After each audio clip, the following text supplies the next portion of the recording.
been awaited by players for quite some time. These tank destroyers will feature thick frontal armor and big guns, more commonly seen on the high seas. They will definitely not be the sneakiest or most subtle of tanks on the battlefield, instead making their presence known with their dangerous AP and HE shells, both having high alpha damage. In terms of playstyle, these tanks will be similar to the non-turreted German tank destroyer line, with variations depending on the tier. If you're the type of player who likes big guns and you cannot lie, then this line will be for you. Let's get started with details. Say hello to the Ho-Ni 3 at tier 5, which can carry a 75mm cannon and has decent armor.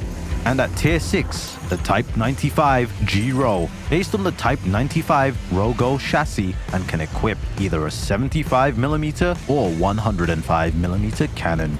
The tier 7 Cheeto SP is like many tank destroyers of the period, based on turning the hull of a heavy or medium and adding a lot of armor and a big gun. At tier 8, we have the Ho-Ri 2. This will be a heavy tank destroyer carrying either a 105 or 120mm cannon. Your opponent will question whether they feel lucky before peeking in its presence. Following this, at tier 9, we have the Ho-Ri 1. Based on the hull of the Type 5, it has good armor and is capable of equipping either a 127 or 149mm cannon.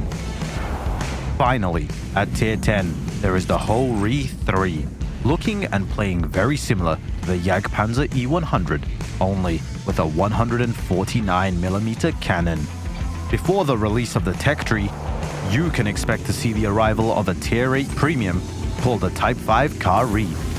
The tank has good frontal armor and sports a gun capable of firing 127mm shells with good penetration and great damage.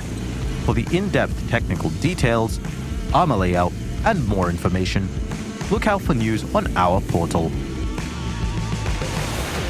Next,